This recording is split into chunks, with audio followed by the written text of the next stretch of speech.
12वीं कक्षा में हिंदी इलेक्टिव अंतरा भाग 2 पढ़ने वाले विद्यार्थियों का विद्याधन में स्वागत है। मैं मोहम्मद इमरान आपके साथ हूं। आज हम सूर्यकांत त्रिपाठी निराला जी की कविता गीत गाने दो मुझे का अध्ययन करेंगे। सूर्यकांत त्रिपाठी निराला जी का जन्म 1898 ईस्वी में बंगाल के मेदिनीपुरम नामक गांव में हुआ था। उनका पूरा जीवन दुखों में बीता था। निराला जी अभी बहुत छोटे ही थे तभी उनकी माता जी की मृत्यु हो गई थी। वह 9वीं कक्षा तक ही शिक्षा प्राप्त कर सके थे। बहुत छोटी आयु में ही विवाह के सूत्र में भी बंध गए थे। उनके जीवन का ये नया रूप नीति को रास नहीं आया था और बहुत जल्दी ही पत्नी का देहांत हो गया था। पुत्री सरोज की भी अकस्मात ही मृत्यु हो गई थी। निराला जी के जीवन का ये सबसे बड़ा दुख साबित हुआ था। उनका ये दुख उनकी प्रमुख कविता सरोज स्मृति में साफ दिखाई देता है। निराला जी ने 1916 ईस्वी में मात्र 18 वर्ष की अवस्था में अपनी पहली कविता जूही की कली लिखी थी, जो बहुत प्रसिद्ध हुई थी। उन्होंने कविता में छंद की बनी बनाई राह से अलग हटकर अपना एक अलग मार्ग बनाया है। उन्होंने छंदों से मुक्त होकर मुक्त छंद में कविताएं कही हैं। विद्वानों ने भी एक मत से निराला जी को मुक्त छंद का प्रवर्तक माना है। निराला जी की प्रमुख काव्य रचनाएं हैं अनामिका, परिमल, गीतिका, राम की शक्ति पूजा, तुलसीदास और कुकुरमुत्ता आदि। उन्होंने गद्य में भी बहुत कुछ लिखा है। उनके प्रमुख उपन्यास हैं इरावती, बिल्लेसुर बकरीहा और रतिनाथ की चाची। निराला जी की सभी रचनाएं निराला रचनावली के 8 खंडों में प्रकाशित हुई हैं। आज हम निराला जी की पहली कविता गीत गाने दो मुझे का अध्ययन करेंगे। गीत गाने दो मुझे कविता का शीर्षक ही कविता के भाव को काफी हद तक स्पष्ट कर देता है। अब देखिए, इस कविता के शीर्षक के 3 शब्द हैं। पहला गीत, दूसरा गाने दो और तीसरा मुझे। गीत मन के भावों को व्यक्त करने और बाहर की पीड़ा व दुख को दूर करने के साथ ही किसी भी प्रकार के दबाव से मुक्त होने का नाम है। गाने दो के माध्यम से ये स्पष्ट होता है कि कोई वस्तु अवश्य है जो रुकावट बन रही है और उससे अलग व निश्चिंत होकर अपने लिए शांति व संतुष्टि का मार्ग ढूंढा जा रहा है। और अंतिम शब्द मुझे यह स्पष्ट करता है कि यह व्यक्ति कोई और नहीं है बल्कि वह मैं ही हूँ। यदि कवि कहे तो वह कवि है, मैं पढ़ रहा हूँ तो वह मैं हूँ, और आप पढ़ें या सुने तो वह स्वयं आप हैं।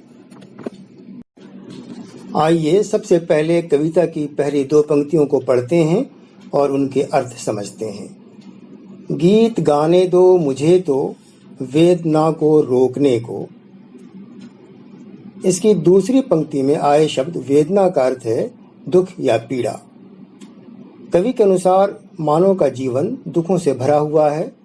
जिसके भी कंधे पर हाथ रखो वहीं से दुख के सोते फूटते नजर आते हैं। अर्थात मानव के जीवन में कठिनाई व पीड़ा की भरमार है।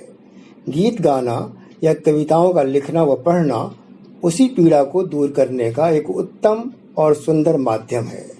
किसी के मन में जब कोई दुख पल रहा हो तो वह गीत या कविता के माध्यम से अपने मन को हल्का करता है और जीवन के आगे के कामों को पूरा करने और अपने दायित्वों का निर्वहन करने के लिए स्वयं को तैयार करता है। इन पंक्तियों में कवि ये स्पष्ट करता है कि वह भी जीवन में आने वाली सभी प्रकार की पीड़ाओं से थक गया है, इसलिए शांति के कुछ पल गुजारकर गीतों के माध्यम से अपने दुखों को भूलना और उनसे उबरना चाहता है। आइए अब अगली 4 पंक्तियां देखते हैं। इनमें पहली 2 पंक्तियां हैं चोट खाकर राह चलते होश के भी होश छूटे। कविता की इन पंक्तियों के माध्यम से कवि स्पष्ट करता है कि जीवन की राह में चलते हुए हमने बहुत चोटें खाई हैं। हमारे साथ विश्वासघात भी हुआ है। हम अपनों ही से इस प्रकार के धोखे खाए हैं कि बुद्धि हैरान रह गई है। कवि कहता है कि ऐसी परिस्थिति में होश ने भी अपने होश खो दिए हैं, अर्थात उसकी समझ में भी कुछ नहीं आया है। उसके भी होश उड़ गए हैं कि ऐसा कैसे हो गया।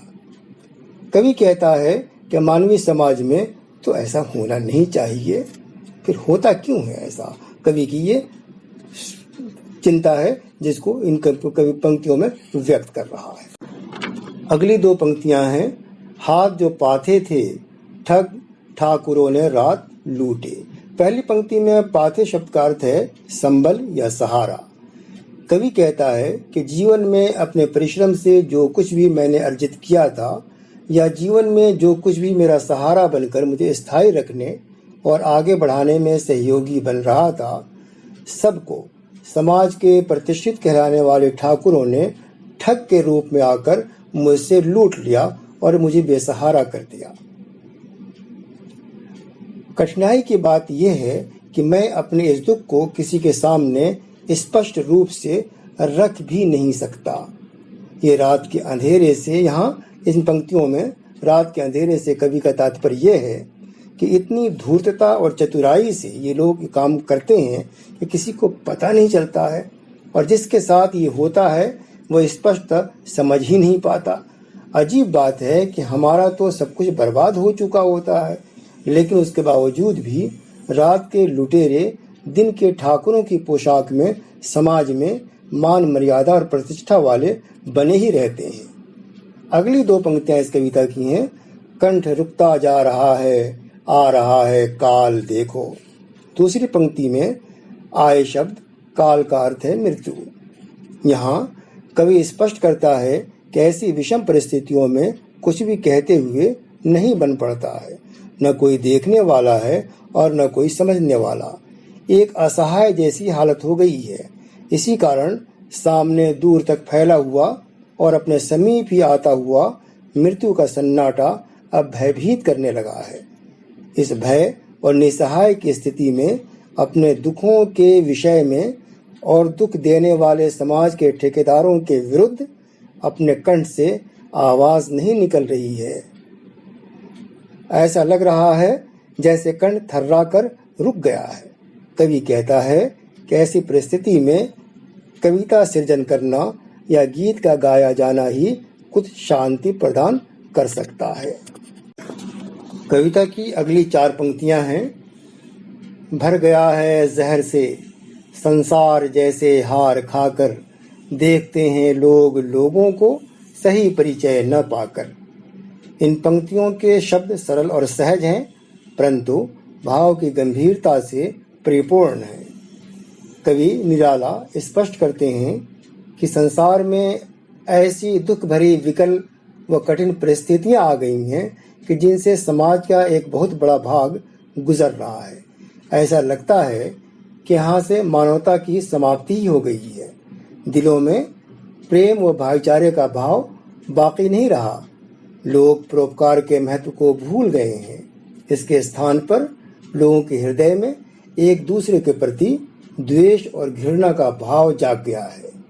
सभी का एक दूसरे पर से विश्वास उठ गया है। सभी एक दूसरे को संदेह भरी दृष्टि से देख रहे हैं। ऐसा लगता है जैसे ये संसार जहर से भरा हुआ हो गया है। लोगों के मन मस्तिष्क में ऐसी चालाकी और घृणा का भाव जाग गया है कि किसी का भी सही परिचय नहीं मिल पा रहा है, अर्थात उसके वास्तविक और असली रूप को पहचान पाना असंभव हो गया है। ऐसा लगता है जैसे मानवता हार रही है। मानवता की ऐसी गिरती हुई साख को देखकर कवि अपनी कविताओं की रचना और अपने गीतों को सहारा बनाकर आगे बढ़ना चाहता है। इस कविता की अंतिम दो पंक्तियां हैं। बुझ गई है लौ प्रथा की, जल उठो फिर सींचने को।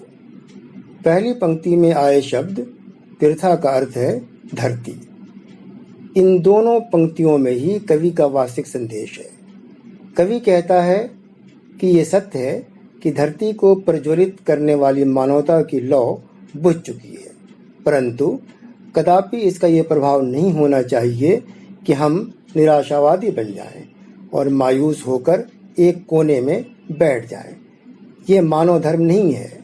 हमारा कर्म व धर्म तो ये है कि ऐसी परिस्थितियों में हम आशावादी बनकर आगे बढ़ें और इस बुझी हुई लौ को एक बार फिर से जलाने का अपना दायित्व पूरा करें। बुराइयां फैली हैं, विश्वास का गला घोंटा जाने लगा है और मानवता दम तोड़ने लगी है, तो मानव ने ही आगे बढ़कर स्थिति को संभालने में सफलता प्राप्त की है। कवि कहता है कि आज मानव को एक बार फिर आशावादी बनकर आगे बढ़ने की आवश्यकता है।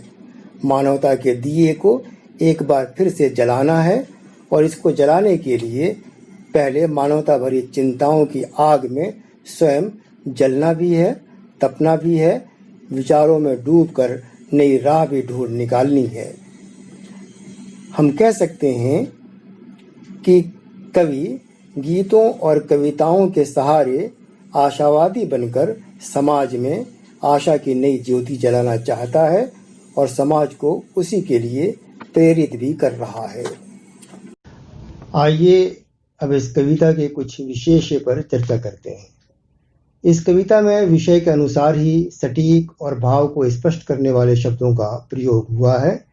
भाषा सरल और भली भांति समझ में आने वाली है। पाथे और जहर शब्द में लाक्षणिकता का समावेश है। होश के भी होश छूटने का एक नया और प्रभावपूर्ण प्रयोग इस कविता में हुआ है। ठग ठाकुरों, गीत गाने और लोगों में अनुप्रास अलंकार है, जबकि भर गया है जहर से संसार जैसे में उपमा अलंकार का सुंदर प्रयोग हुआ है। आइए अब अंत में इस कविता के कुछ महत्वपूर्ण प्रश्नों और उनके उत्तर के विषय में बात करते हैं। पहला प्रश्न है, गीत गाने दो मुझे कविता में कवि ने क्या कहा है? इसका उत्तर है, विभिन्न प्रकार के दुखों के सहने और चोट खाते रहने की वजह से जीवन बहुत कठिन हो गया है। मूल्यवान वस्तुओं के लुट जाने और मानवता की लौ बुझ जाने के कारण संसार में हाहाकार मच गया है। इसी लौ को जलाने और जगाने के लिए कवि गीतों का सहारा लेकर जनमानस में निराशा के बीच आशा का संचार कर रहा है। दूसरा महत्वपूर्ण प्रश्न है, ठग ठाकुरों से कवि का संकेत किसकी ओर है? अब तक आप समझ चुके हैं कि ठग ठाकुरों से कवि का संकेत चालाकी और अपनी जबरदस्ती से लोगों को धोखा देते रहने वाले लोगों की ओर है, जो उन्हें लूट लेते हैं। ऐसे लोग शोषक प्रवृत्ति के लोग हैं। आशा करता हूं आपने पाठ को भली भांति समझा होगा। प्रश्नों के उत्तर अपनी भाषा में लिखने का प्रयास कीजिएगा। कोई प्रश्न आपके मन में आए या कुछ समझने में कठिनाई हो रही हो तो उसे कमेंट बॉक्स में ज़रूर लिखिएगा। आपके प्रश्नों को अगले वीडियो के माध्यम से समझाने की पूरी कोशिश की जाएगी। धन्यवाद।